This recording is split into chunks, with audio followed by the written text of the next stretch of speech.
In about 1991, I had the opportunity to go for 6 weeks to Bulgaria. And I was working on a film, and when we landed there, it was only a matter of months since the communists had pulled out of Bulgaria. And that was really clear. As we drive down the road, there was communist checkpoints everywhere that were completely abandoned. There was compounds that were sealed in barbed wire and fences that were completely abandoned. Around town, nothing was happening. The communists had controlled everything.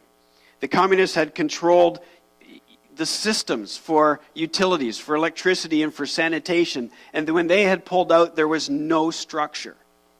So I remember them saying they had electricity, but by 6 o'clock in the afternoon, there was none left.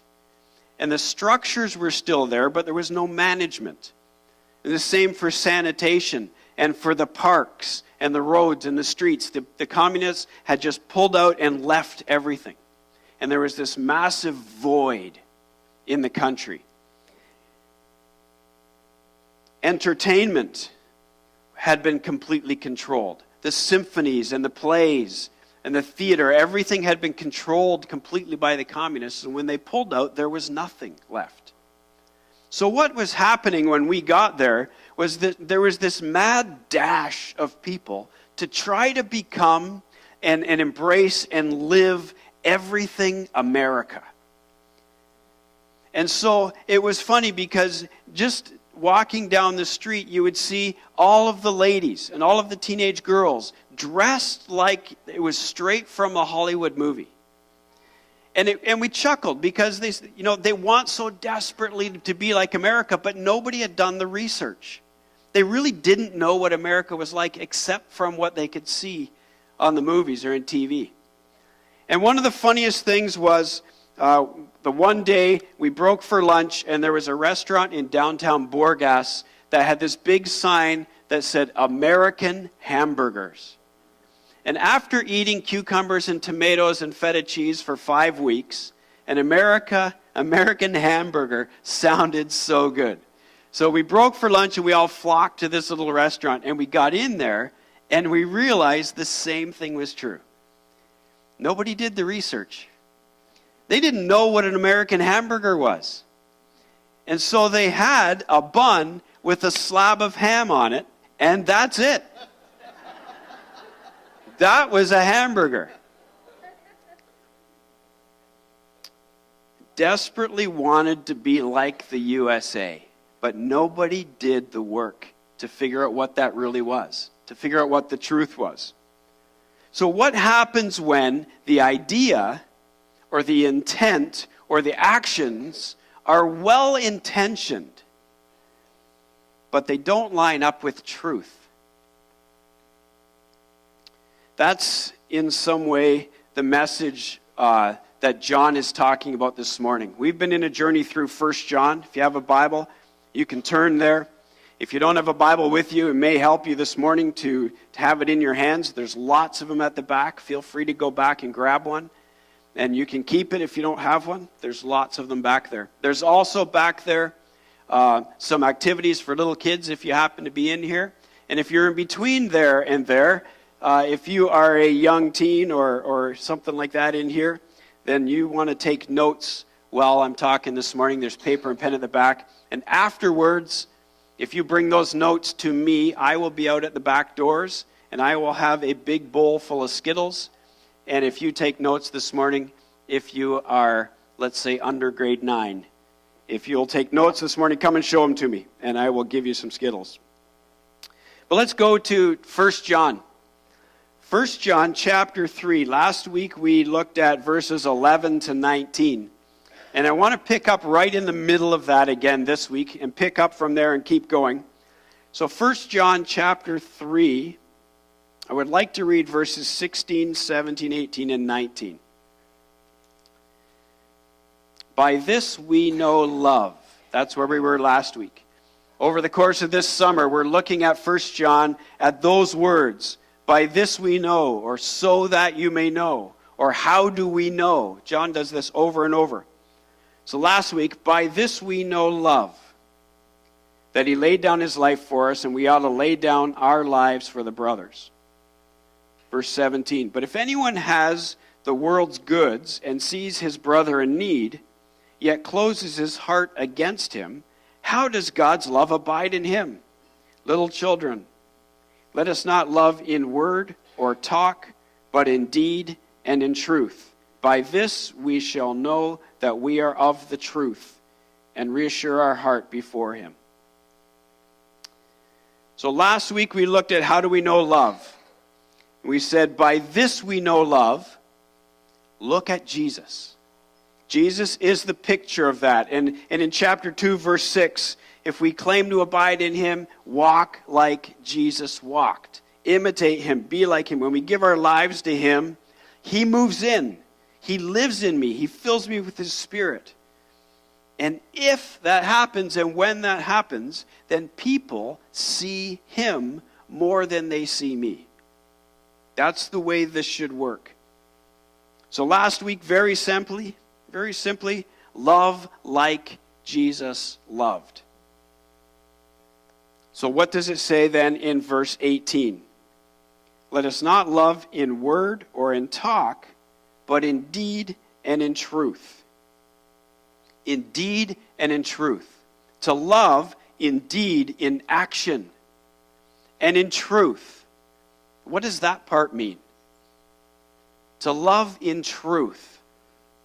And then the next verse right away, by this we'll know that we are of the truth. A clear link. Seeing people in need, meeting their needs with radical generosity, loving people like Jesus loved in deed and in truth. So how do we know truth? How do we know truth? We know what it looks like to do it in deed. What does it look like to do it in truth? And then to reassure my heart that this is right, that I am in the right. Have I got this wrong? Can I know for sure? He uses the word assurance and confidence. This whole thing seems to boil down to truth. But last week when we looked at it, the whole thing boiled down to love. That if we love like Jesus loved, then the love of God is in us and we have confidence before God. So the whole thing boiled down to love. And today, that same topic in the same verses, you take it one step further. He says the whole thing boils down to truth. Last week, the repeating words in that passage from 11 to 19 was love, love, love, love, love, love, love. You can circle them in your Bible. Over and over and over, the word love. This week, in this same passage, over and over and over, we see the word heart. We see the word heart. We'll finish reading the passage in a second. John seems to say here, love, yes, according to truth. Heart, yes, according to truth. And he makes 2 or 3 different points here in the next verses where heart is the underlying word, the underlying message. He says, your heart is in relationship to people and generosity and love. Your heart is in relationship to doing right, not feeling guilty. Your heart condemning you or not condemning you, but following Christ. And then he talks about your heart in relationship to absolute confirmation and confidence and assurance in truth. So let's start with heart. The heart is not that part of our body that's just beating, that keeps us going. Our heart in this language, in this words, in these verses, is talking about the deepest part of who you are. The deepest part of who you are. The seat of me. In many Middle East cultures of that day, they didn't use the word heart to mean the deepest part of you. They used the word bowel. The deepest part of you would be your bowels. And so how would it feel? You come up and say, I love you with all my bowels. That just doesn't work. It just doesn't work. But at this point in their history and in their culture, they had changed that to heart. And to talk about the deepest part of who you are is to say your heart. So as we look at the word heart today, I want us to keep coming back to that. I'll probably say it 30 times. The deepest part of who I am. The core to my mind and my body, my soul and my strength and my will and my intentions and everything. My heart, the deepest part of who I am. In this passage, as we look at verse 16 and 17 and 18 and 19, there's no question that the heart is connected to action and to love and to deeds. The heart, the changed heart, is reflected in love. And I'll try to explain this really quick. If we look at the next section, verses 19 on, by this we know that we are of the truth, and we reassure our heart before him. For whenever our heart condemns us, God is greater than our heart, and he knows everything. But if our heart does not condemn us, we have confidence before God. This does not mean that if I don't feel guilty, it's all good. That's not what that's saying. Look at it in context of the verses here, very specifically. What John is talking about is love. And he has just finished saying, if you see somebody in need and your heart closes to them, then God's love is not in you. So if your heart condemns you, what does that say? Maybe he's just giving the example that if I see the homeless person outside the store and God moves me in my heart to do something, to respond, and I close my heart, guess what? My heart's going to condemn me, right? I'm going to feel that. I'm going to know that. I'm going to sense that. And what do we normally do if you're like me? I can walk right past and I can come up with a million reasons why that wasn't the right thing to do, or I had this, or I had that, or I'm in a hurry, or I got this, or we can do that so easily. But our heart will condemn us when we know we're off. Our hearts will not condemn us when we're right. But there's something else to this. There's more to it than that. I love the fact here it says God's heart's bigger than ours. And he knows everything. And God knows what's going on deep in the deepest parts of who you are. And sometimes we have great longings and great intentions, and it just doesn't happen. Thank goodness that God doesn't judge us only by our outward actions. What does it say? God judges us by our heart. Now, for some, that's bad news. That's harsh. Because if God is going to judge us according to the deepest part of me, the core of my will and my longings and everything, if that's what he's going to judge for some of us, wow, that's harsh. Because we've got the outside spit polished and good and clean, and I'm generous and I'm kind and I can do this. The sour part's the deep down in part. For some of us, that's absolutely liberating. Because it's not so much what I look like on the outside. It's the core and the depth of who I am that God will judge me on. So if my heart does not condemn me, I can stand before God in full confidence, it says in verse 21. If my heart does not condemn me, I can stand before God in full confidence. Because my heart belongs to Christ. There's a big difference there.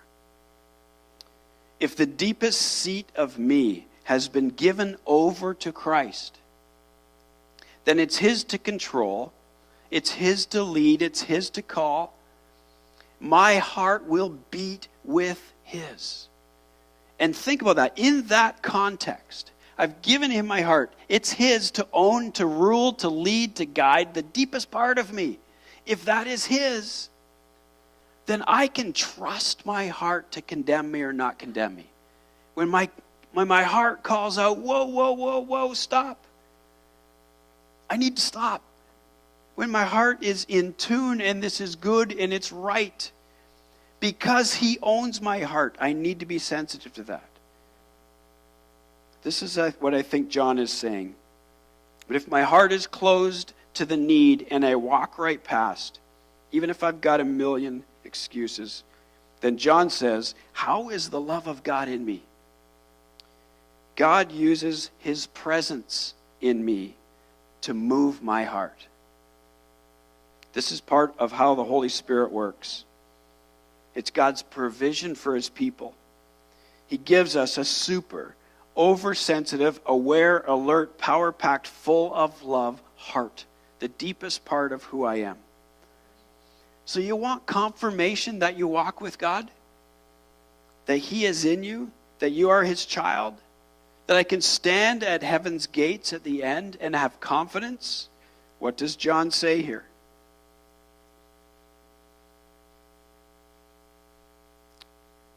Our hearts will condemn us. That's absolutely inevitable. And that's a good thing. It's one of the ways his Holy Spirit works in us.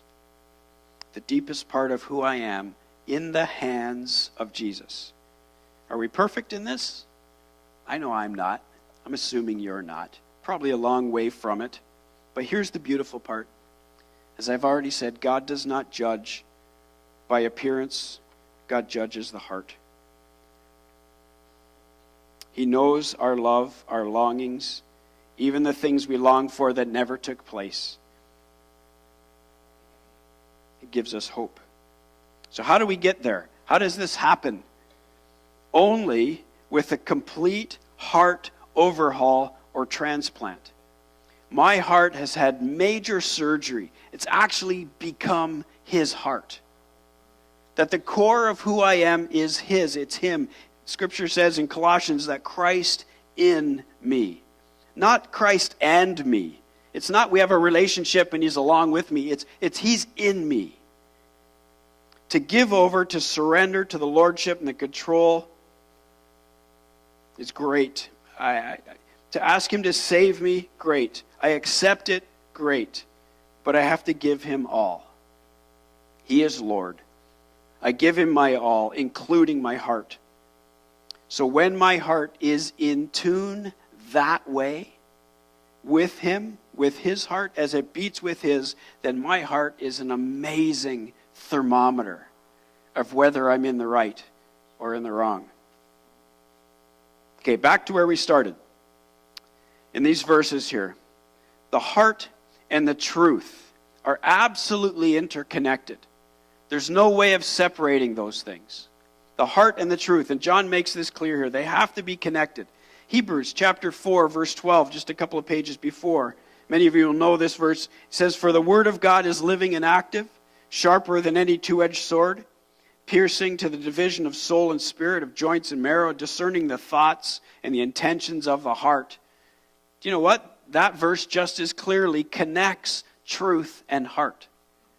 That truth, God's truth, is able to cut to the deepest part of who I am and expose it and change it and do surgery.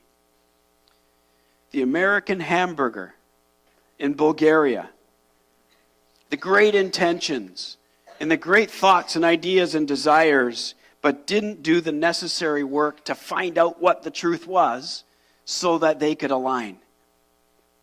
They missed it. And so my heart condemning or my heart not condemning is a gift, but it only works when it's in line with truth. How do I know what truth is? That's what John is saying here in verse 19. How do I know that we are part of the truth? How do we know that we are of the truth? How do we know we're in the truth? How is my heart reassured? It's because I think I'm a good person? Or maybe because I think I'm helping people in need, or I'm not terribly selfish, or I don't swear as much as I used to, or I've changed. Is this heart, the deepest part of who I am, in line with truth?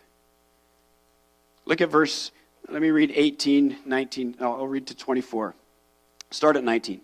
"By this we know that we are of the truth, and reassure our hearts before him. For whenever our heart condemns us, God is greater than our heart, and he knows everything. Beloved, if your heart does not condemn you, we have confidence before God. And whatever we ask, we receive from him, because we keep his commandments and do what pleases him." Look at verse 23.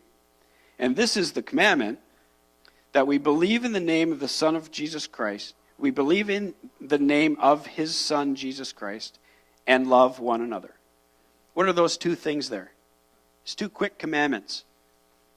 Believe and love. truth, and heart. Believe in the name.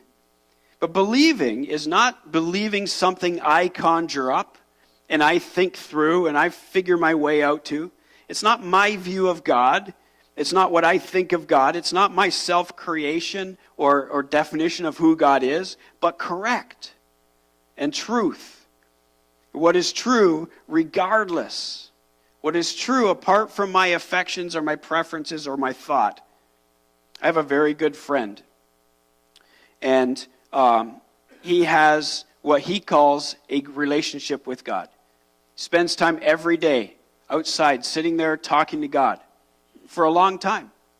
But his definition of who God is and how God relates to man and how his relationship with God works is not truth.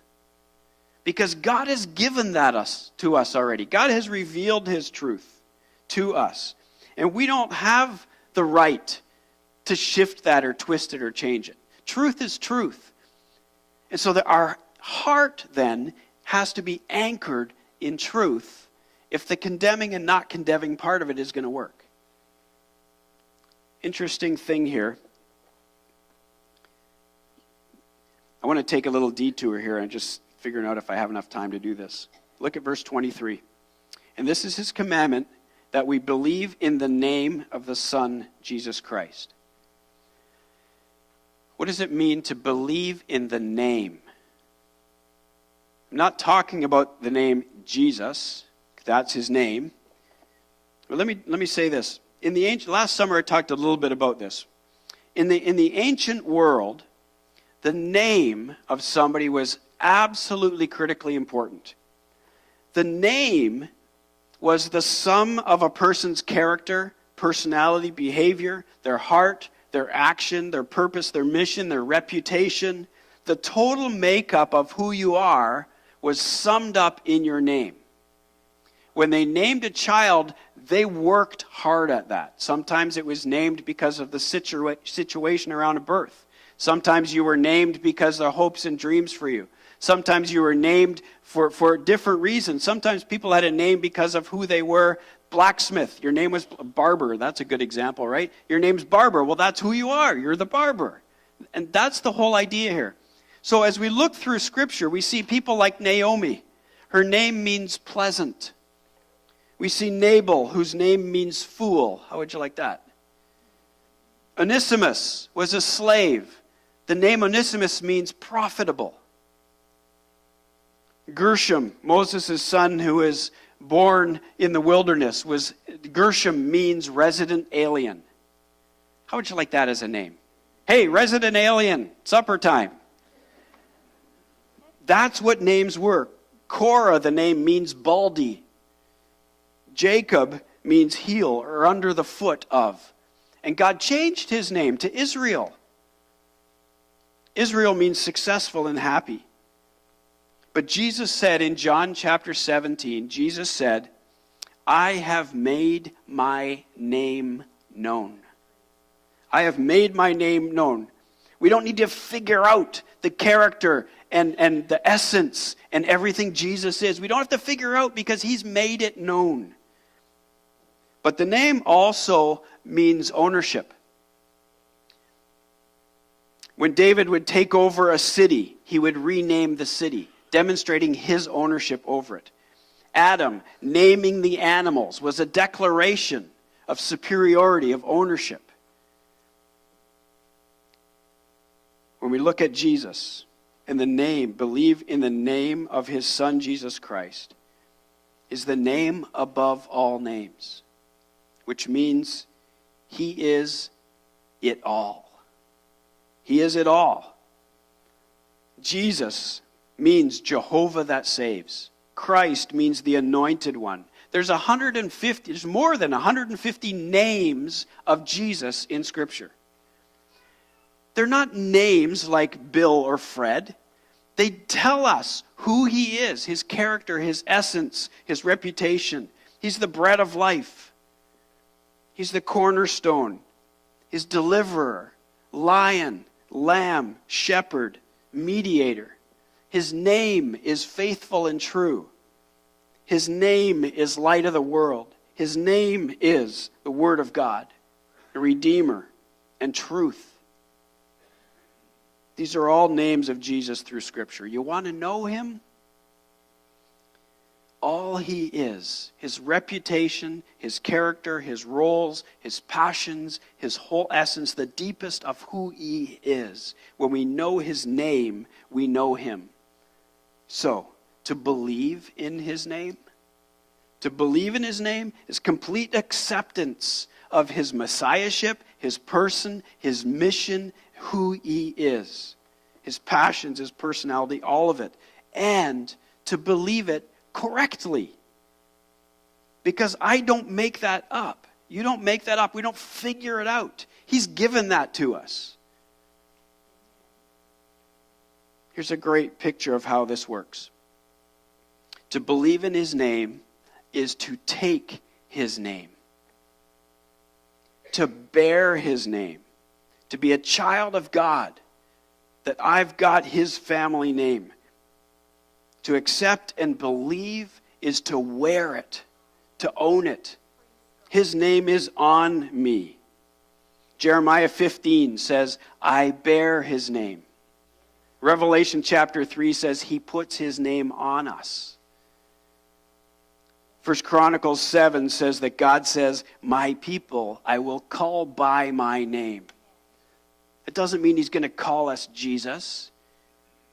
But when he sees us, he sees Jesus' character, Jesus' reputation, everything that God is. When we are the children of God. So, how does this believe in the name fit with the picture of truth? Because it's according to what he has revealed, not according to what we think. We do not define God. Theology, the word theology is the study of God. That's not it is to discover. It's not to generate or philosophize or theorize. It's not about figuring out, it's about accepting truth. We don't get to make up what we think about God. We don't get to take this and not that. It's not a shopping list or my view or what I think. God has revealed himself. So, get to truth. If there's any quest we start on today, let's go for a quest to truth.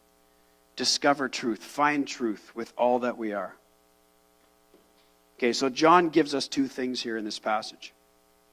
He connects here the heart, the deepest part of who I am, and truth, the absolute and unchanging truth. And he connects these two things, interlocking, inseparable. I have a little diagram here. And this is pretty simple, actually, because truth generates and establishes our heart. It starts with truth. And when we understand truth, when we embrace truth, it generates and establishes a heart based on truth. This heart of love, this heart that Jesus owns. And as we change, as he changes our heart, and it's demonstrated in this love and this radical generosity and all these things we've been talking about the last couple of weeks, the heart then demonstrates and confirms truth. These two things are locked in together. We cannot separate them. On the truth side, we're asked to trust and believe and to surrender to truth. On the heart side, we're asked to obey and to surrender. Other ways we can look at these same words: love God and love people. We could say, know God, become like Jesus. Verse 21 says that when truth reigns and our heart is surrendered, we have assurance. We have confidence. We have confidence. How do I know that I am of the truth? How do I know I'm a child of God? How do I know? Verse 23. 2 commandments. The Christian life depends on the combination of these two things: believe and love. Truth and heart. And it's visible to everybody in the simplicity of love God and love people. You want a really bold statement? I've said all along this series that John is ridiculously black and white. And he calls a spade and lays it straight out in easy, straightforward, actually very difficult, straightforward words. But what is he saying? Here you go. Our belief is not real unless it's translated into action. No one is exempt, no matter how young or how old. I think John is saying that we cannot begin the Christian life until we accept Jesus Christ for who he is and all that he is, and we have not accepted him in any real sense until our attitude to others is the same as his attitude of love. That's what John is saying between verses 11 and 23. So what's the next step for me? What's the next step for you? If it's a roadmap and the destination is towards confidence to stand before God, that how do I know I'm in the truth? That's the question that he asks today. How do I know I'm in the truth? Every one of us is in a different place in that journey. So the question isn't what's our next step, it's what's your next step? What's my next step? Not the next mile, not the next leg of the journey, not the finish line, but what is right in front of me? What's my next step? Maybe for you today, it's just to enter into knowing God. Starting with truth, the pursuit of truth. God has revealed himself, but to know God is a never-ending, broadening, deepening, lifelong pursuit of every day more and more and more and more knowing God. Some of us need to start there today. For some of us, maybe it's more along the lines of becoming like Jesus. It's to begin to actually put this truth into action. Or maybe I've been doing that, but I need the whole heart to change so that it's automatic, and this heart condemning or not condemning works because it's his heart. But becoming like Jesus in a never-ending, broad, deep, lifelong pursuit of more and more and more and more of Jesus being seen through my life. And these things will change my world. They will rock my world. When they come together, he works in us and through us. And as we trust and obey, and he lives his life through us, we are changed, and there's no way to contain what will happen in the world around me. The name of God never changes. His essence, his character, who God is, never changes. But like in our scripture, there's lots of times that God changed somebody's name. Saul in the New Testament means, not literally, but very close to big shot. And that's what he was. When God got a hold of him and redirected him and changed his heart, he changed his name to Paul, which means little. When Benjamin was born in the Old Testament, Rachel, his mother, died at his birth, and his father named him Benoni, which means son of my sorrow. But as he grew and he became a delight to his father changed his name to Benjamin.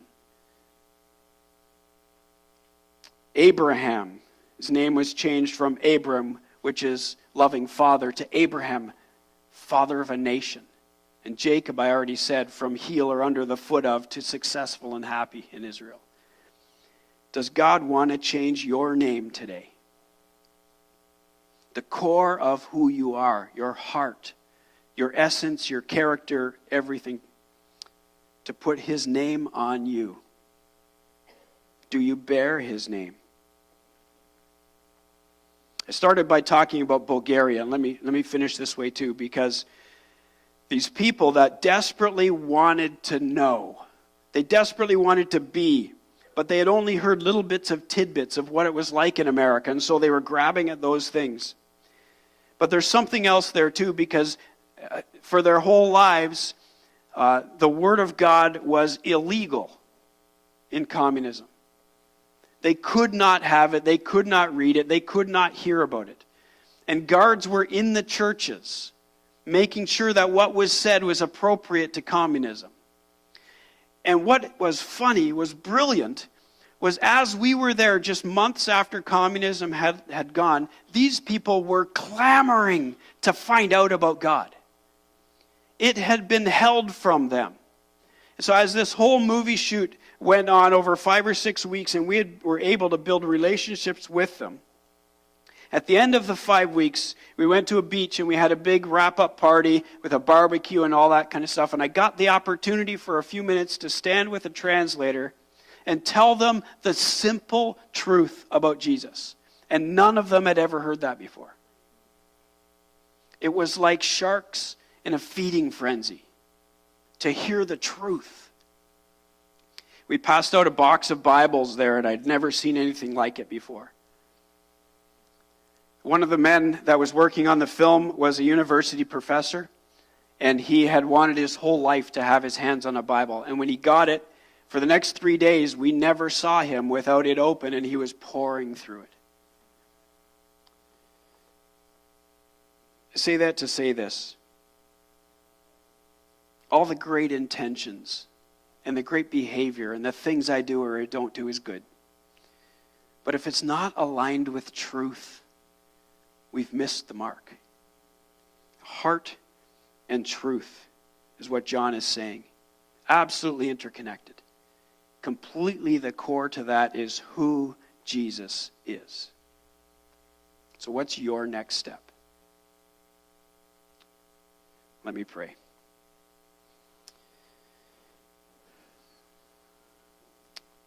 Thank you for your word. Thank you for the clarity that John writes in. Thank you for the great examples of what love is. Thank you for the examples of what a child of God is. Thank you for this phrase that occurs over and over and over, so that you may know. Because I want to know. God, would you begin by stirring in our hearts that we would desperately, with all that we are, want to know truth. As we believe, as we embrace truth, would you do that work in our hearts? Completely do a heart transplant. That my heart would be your heart. And then have your way. Feel free to use that to condemn my action or not condemn my action, but continually move me forward. And may we be an expression of your love to the world around us. But God, may we start with a deep longing for truth. Thank you for your word, that we have confidence in truth. Thank you for the clarity that John gives us, that we can have confidence before you. And we believe in your name, and we love like you loved. Amen.